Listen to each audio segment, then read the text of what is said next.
On the coldest night of the year, when the hospital corridors smelled of disinfectant and exhaustion clung to the walls heavier than silence, Lily Carter sat on a metal bench outside the emergency ward, counting the coins in her pocket for the third time. It was the end of a 16-hour shift, her feet ached, her back burned, and her bank balance was almost non-existent. She was a nurse who healed others while barely holding herself together. Her rent was overdue, her mother's medical bills were piling up, and the bus ride home depended on whether those coins added up. That was when she noticed him.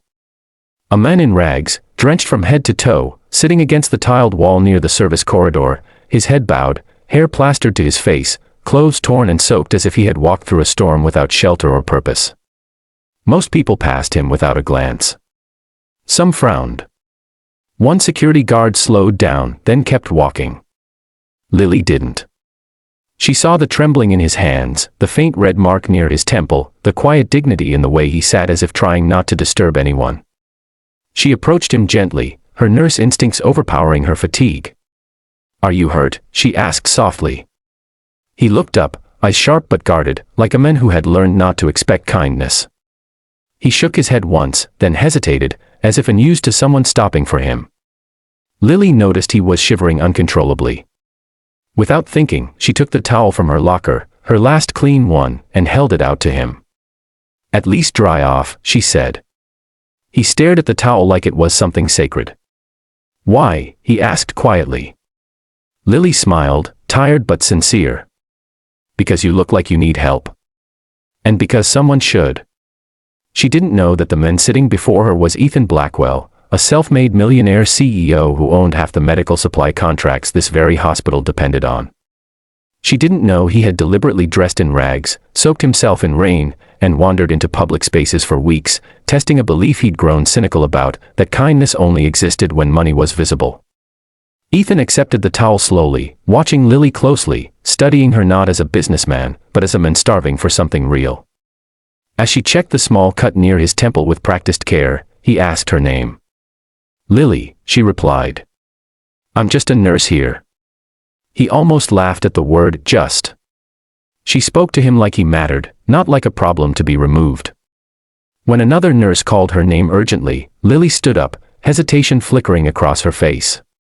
She reached into her pocket, pulled out the coins she'd been counting for herself, and pressed them into his hand. "It's not much," she said quickly, embarrassed. "But you can get something warm to eat. Please." Ethan closed his fingers around the coins, feeling something twist painfully in his chest. No boardroom deal had ever moved him like this. She walked away before he could say anything more, disappearing back into the chaos of the ward. That night, Ethan didn't sleep. He sat in his car, parked 3 blocks away, spotless, expensive, invisible, staring at the coins in his palm.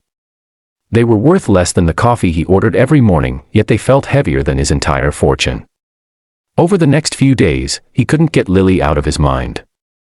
He ran background checks he'd sworn he'd never abuse, learning about her life not to control it, but to understand it. He discovered her father had died years ago, her mother was ill, and Lily worked double shifts to keep everything afloat. She volunteered at shelters on weekends. She donated blood regularly. She was broke, exhausted, and still kind. Meanwhile, Lily went on with her life, never expecting to see the man again. She assumed he'd been another face passing through a long night, another small act of kindness lost to time. She was wrong. 2 weeks later, the hospital buzzed with excitement. A major donor was visiting. Nurses whispered, administrators straightened their suits, and banners were quietly prepared. Lily, unaware and uninterested, focused on her patients. Then the automatic doors opened, and in walked Ethan Blackwell, clean-cut, tailored suit, confident stride, eyes scanning the room until they landed on her. Lily froze. It took her a moment to recognize him without the rags, without the rain, without the vulnerability. Her heart skipped in confusion. He walked straight toward her, ignoring the executives surrounding him. "Lily," he said, his voice steady but warm. "You probably don't recognize me like this." Her mouth opened, then closed. "You're the man from the hallway," she whispered. He nodded. "The one you helped when you had nothing to gain." People watched. Cameras clicked. Lily felt exposed, unsure. Ethan took a breath, then did something no one expected. He knelt, right there on the hospital floor, and held out a small velvet box. Gasps rippled through the room. Lily's world tilted.